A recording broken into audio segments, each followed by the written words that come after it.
No one in the gated neighborhood ever imagined that a quiet, soft-spoken black landowner would one day own the very houses they slept in.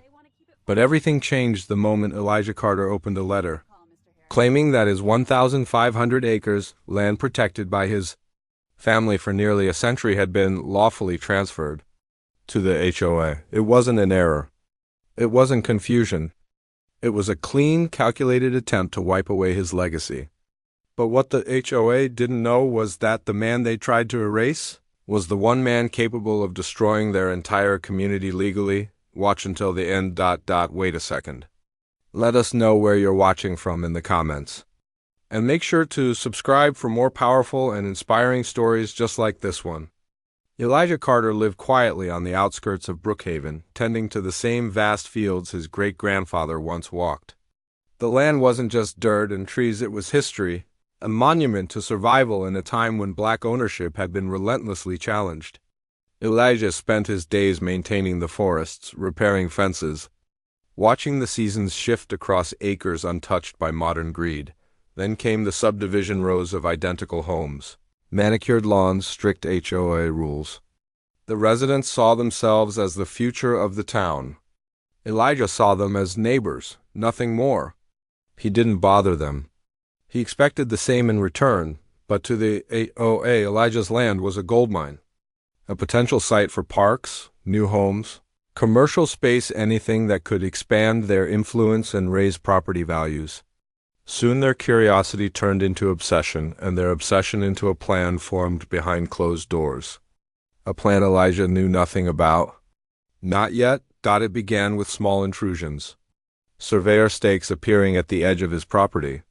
Drones buzzing above treetops. Emails asking if he'd reconsider selling unused land. He brushed them off, believing it was persistent marketing, but then one morning, he found neon-colored boundary flags hammered deep into his soil. Miles inside his actual property line, something was wrong. Days later, an official letter arrived. The HOA claimed they had already acquired his land through a municipal partnership and had begun selling parcels to developers. Their wording was bold, confident, dripping with entitlement. They spoke as if he no longer existed, eminent domain, by an HOA. It was laughable until Elijah drove to the county office and realized something far more sinister. The HOA president, a man with political ties and wealth that bent rules, had filed forged documents suggesting Elijah had abandoned portions of his land. These documents made it appear the HOA had the right to reclaim and redistribute the territory. Worse, several new homes had already been built on land that legally still belonged to Elijah. When he confronted homeowners, they dismissed him. Some suggested he never used the land anyway. Others told him to be grateful the community was improving it. But Elijah felt the old, familiar weight of history, the kind where black families were stripped of their land through paperwork, intimidation, lies, and loopholes. This time, though, he wasn't alone. His ancestors' signatures, deeds, and bloodline were on every page of that original document. If they wanted a war, they had chosen the wrong man. The breaking point came when Elijah uncovered irrefutable proof. They didn't just forge signatures, they illegally resold over 200 acres, including land where 11 new houses stood.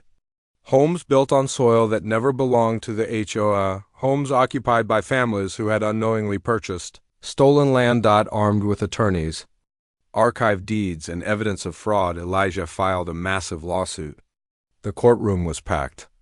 When the HOA president smirked, Elijah's attorney dropped a stack of century-old documents, the original deed, notarized across 4 generations. Silence fell. The judge's ruling was swift and brutal.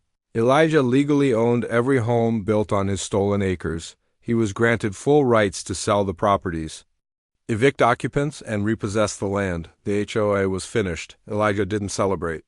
He didn't gloat. He simply used the same law the HOA tried to twist against him. One by one, he listed the stolen homes for auction. Panic spread through the subdivision. Residents demanded answers. The HOA president resigned in disgrace before being charged with multiple counts of fraud. forgery, and conspiracy, Elijah used the auction profits to restore his land, create a conservation trust, and protect it permanently from developers.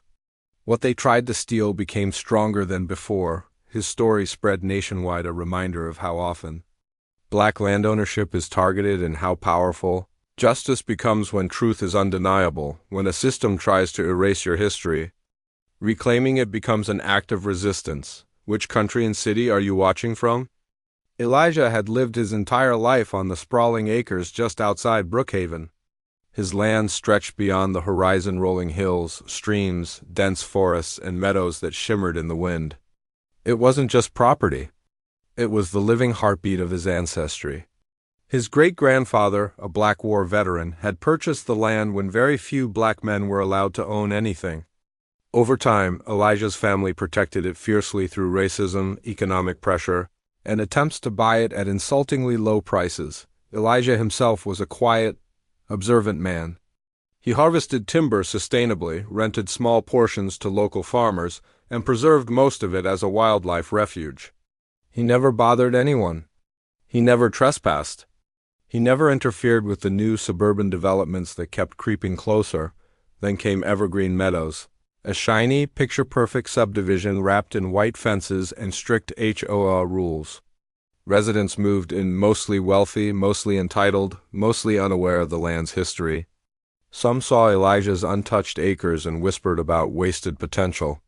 Others saw a chance to expand, profit, and reshape the land into something they desired. Elijah didn't know it yet, but those whispers had already grown into something darker. A plan formed by people who thought his legacy was negotiable. People who thought he wouldn't fight back. It started with rumors. A homeowner mentioned that the HOA planned a scenic park expansion. Another talked about future development phases. Elijah brushed it off. Developers always dreamed too big. But then strange things started happening. Survey stakes appeared deep inside his boundary lines, far beyond the area where the subdivision ended. Red flags fluttered in the wind, marking out boxes and circles like someone was mapping the land. Elijah removed them, thinking it was a mistake. 2 weeks later, they were back double in number. Next came drones. They hovered low, scanning the forest and fields. Elijah waved at them angrily, but they returned every few days, persistent and invasive. Then came letters. Would you consider selling a small portion of your land? Community expansion opportunity. Potential. Benefit to neighborhood value.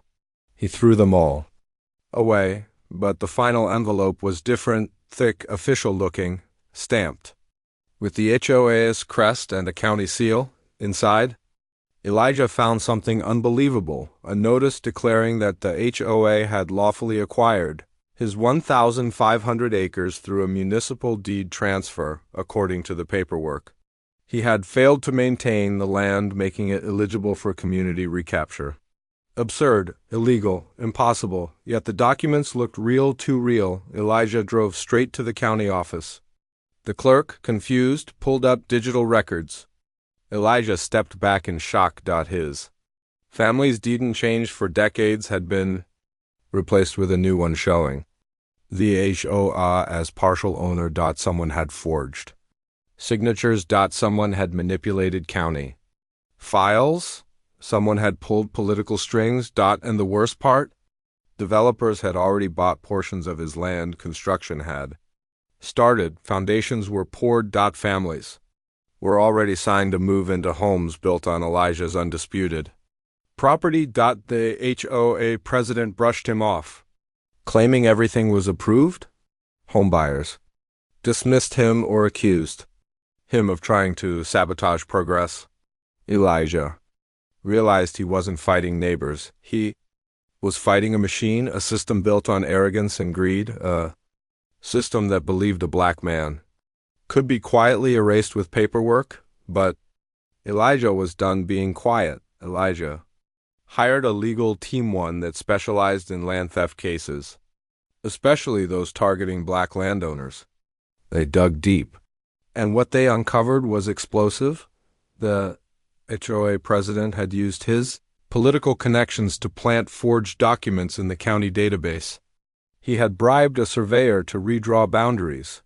He had filed a fraudulent abandonment notice claiming Elijah had ceased maintaining essential areas of the land. Then came the hammer blow. 11 homes, nearly complete, stood entirely on Elijah's property. Not by inches. Not by feet, but by acres. It was one of the biggest illegal transfers the lawyers had ever seen. When the case hit court, the HOA president walked in confident, surrounded by board members.